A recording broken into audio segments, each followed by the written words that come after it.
एक दौर था जब हिंदुस्तान को सोने की चिड़िया कहा जाता था।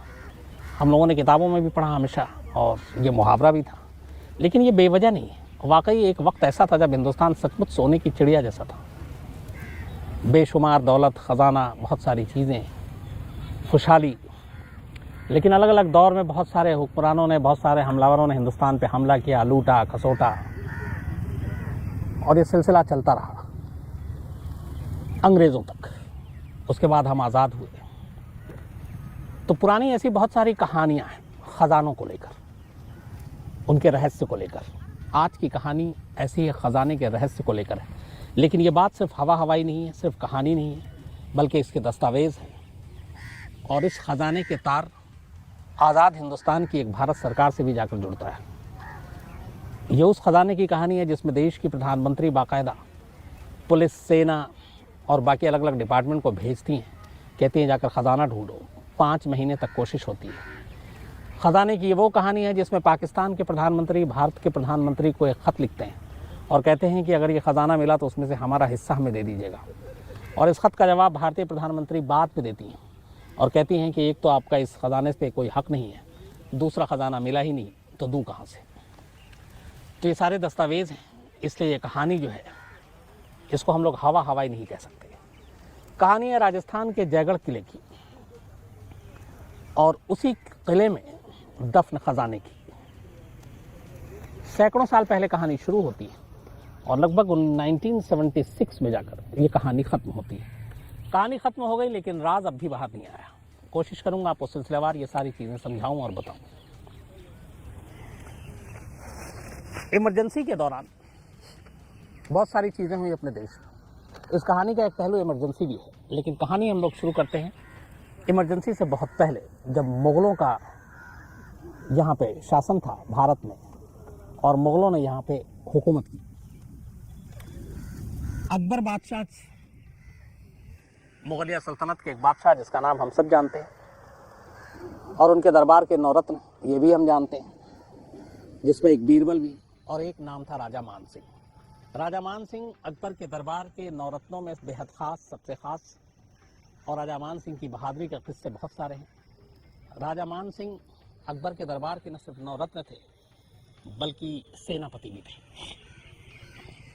अकबर को राजा मान सिंह की बहादुरी के बारे में जानकारी थी, और यही वजह थी कि दोनों में एक डील हुई थी कि तुम हमें अलग अलग जगहों पे कब्जा करके दोगे जहाँ मुग़लिया सल्तनत की हुकूमत होगी, बदले में वहाँ से जो भी धन दौलत जवाहरात मिलेंगे वो तुम्हारे हैं। राजा मान सिंह ने एक से एक बढ़कर बड़े बड़े राजाओं को हराया और उनको मुग़लों का हिस्सा बनाया। अकबर बेहद खुश, और ये सिलसिला चलता रहा। बहुत सारी जगहों पे कब्ज़ा किया राजा मान सिंह ने और मुग़लिया सल्तनत के गोद में सौंप दी, और वहाँ से बहुत सारे दौलत मिले जो राजा मान सिंह का, जिस पे एक तरह से कब्ज़ा हुआ। इसी दौर में इस कहानी की शुरुआत होती है। एक बार एक कहानी के मुताबिक अकबर बादशाह ने राजा मान सिंह को अफ़गानिस्तान भेजा। वहाँ पे बहुत सारे अलग अलग कबीले के सरदार थे जो लोगों पे जुल्म ढा रहे थे, और अफ़गानिस्तान पे भी मुग़लिया सल्तनत अपना परचम फहराना चाहता था। तो राजा मान सिंह अफ़गानिस्तान पहुँचते हैं, काबिल जाते हैं।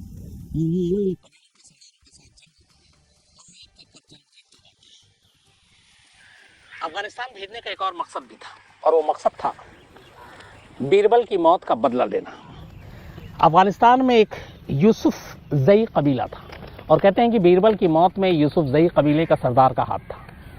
राजा मान सिंह जब अफ़गानिस्तान पहुंचते हैं, एक एक करके कबीलों को हराना शुरू करते हैं, और आखिर में वो यूसुफ ज़ई कबीले के ऊपर हमला करते हैं, उन्हें जंग जीत जाते हैं, और यूसुफ ज़ई के कबीले के सरदार को मार बीरबल की मौत का भी बदला लेते हैं।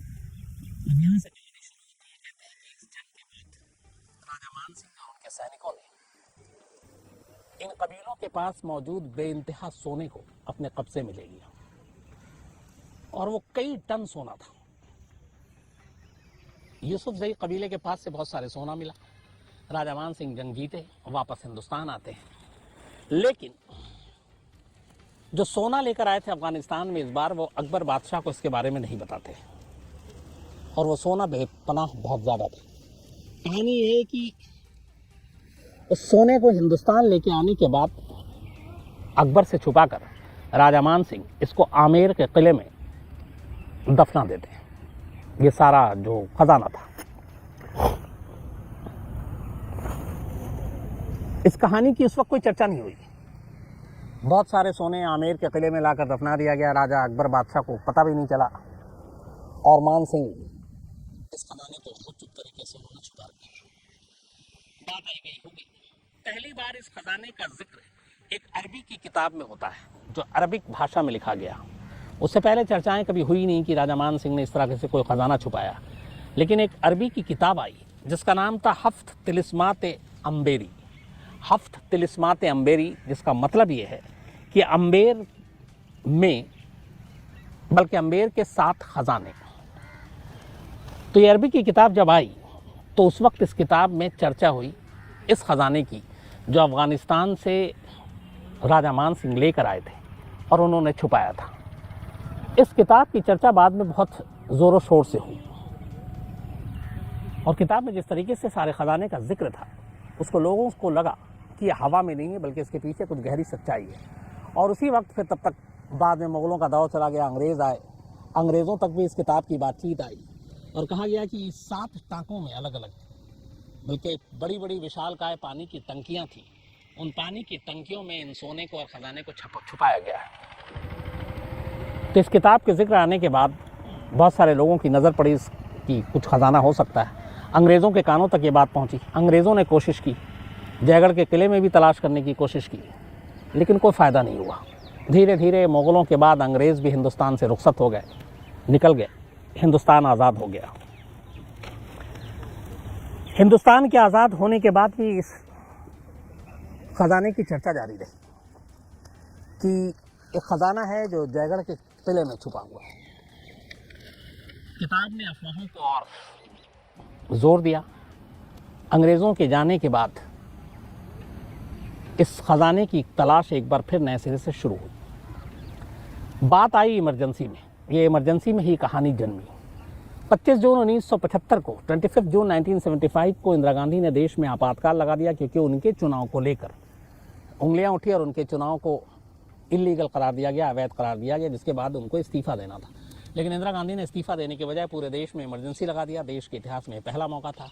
लोगों से उनके अधिकार छीन लिए गए, मीडिया हाउसेस पे भी कब्जा कर लिया गया, और जो बड़े बड़े नेता थे सभी को उठाकर जेल में डाल दिया गया। जुल्म और सितम का एक दौर शुरू हुआ इमरजेंसी में। इसी बीच जो बहुत सारे ऐसे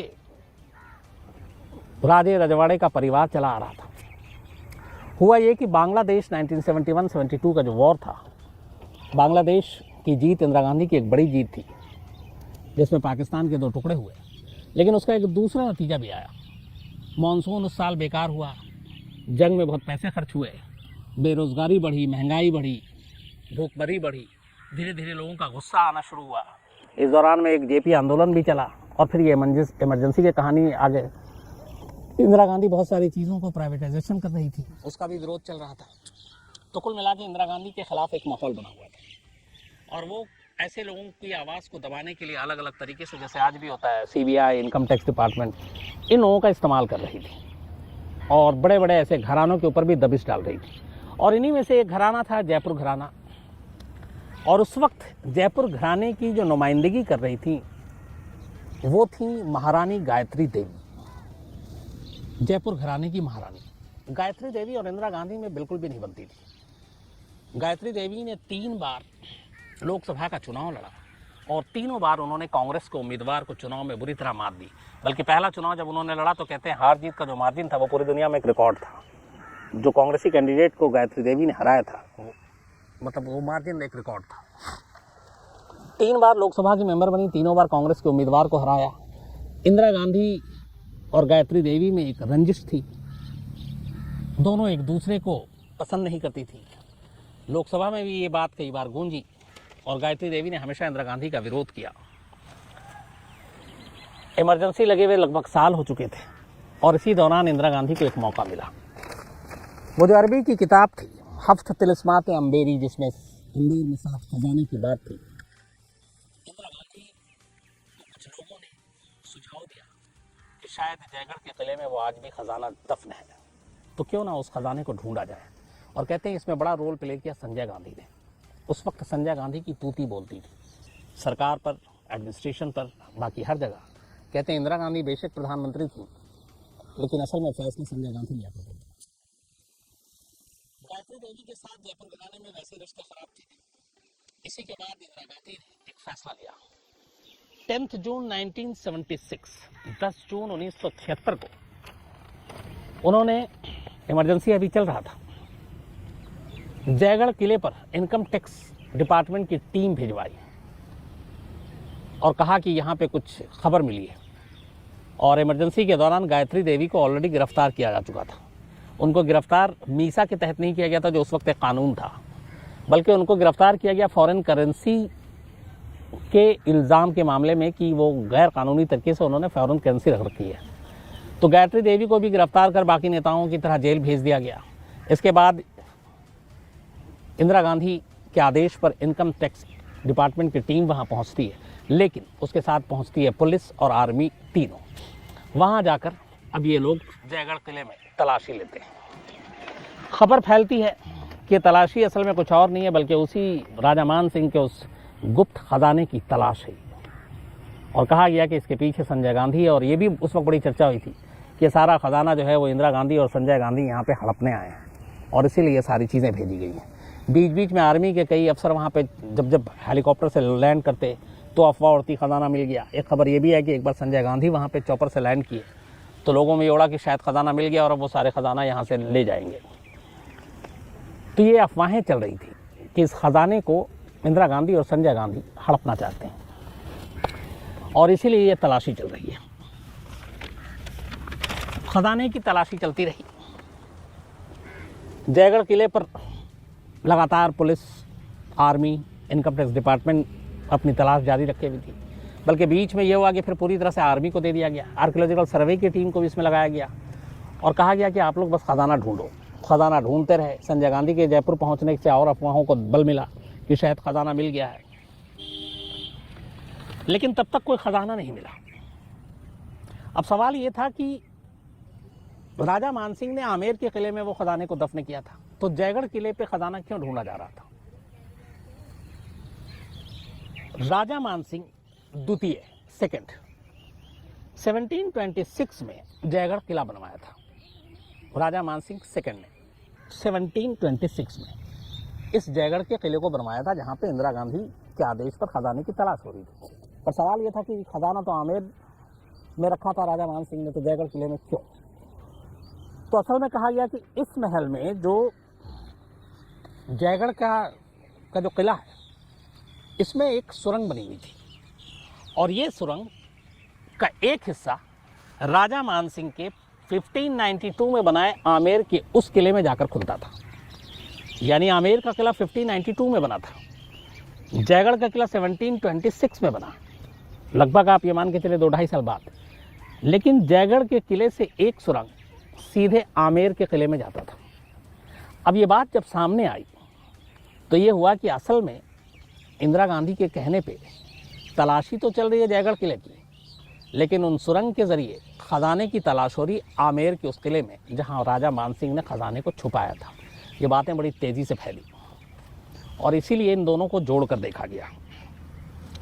हालांकि खजाने की तलाश के दौरान जयगढ़ किले की इस तरह से खुदाई की गई कि तहस नहस हो गया लगभग एक तरह से। बस ये था कि किसी तरह खजाना ढूंढना है, खजाना मिला नहीं और खजाने की तलाश जारी रही।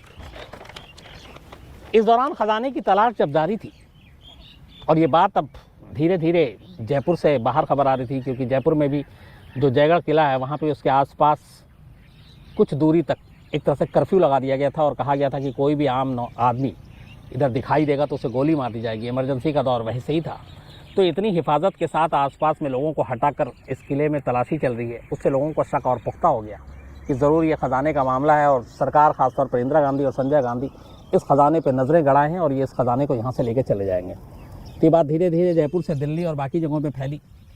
इमरजेंसी थी, मीडिया का इतना वो था नहीं, सब कुछ रोक थी, लेकिन ये बात किसी तरह से निकलकर पाकिस्तान तक पहुंच गई। पाकिस्तान के तब प्रधानमंत्री थे जुल्फ़िकार अली भुट्टो। जुल्फ़िकार अली भुट्टो ने 11 अगस्त 1976 को, यानी ये 10 जून 1970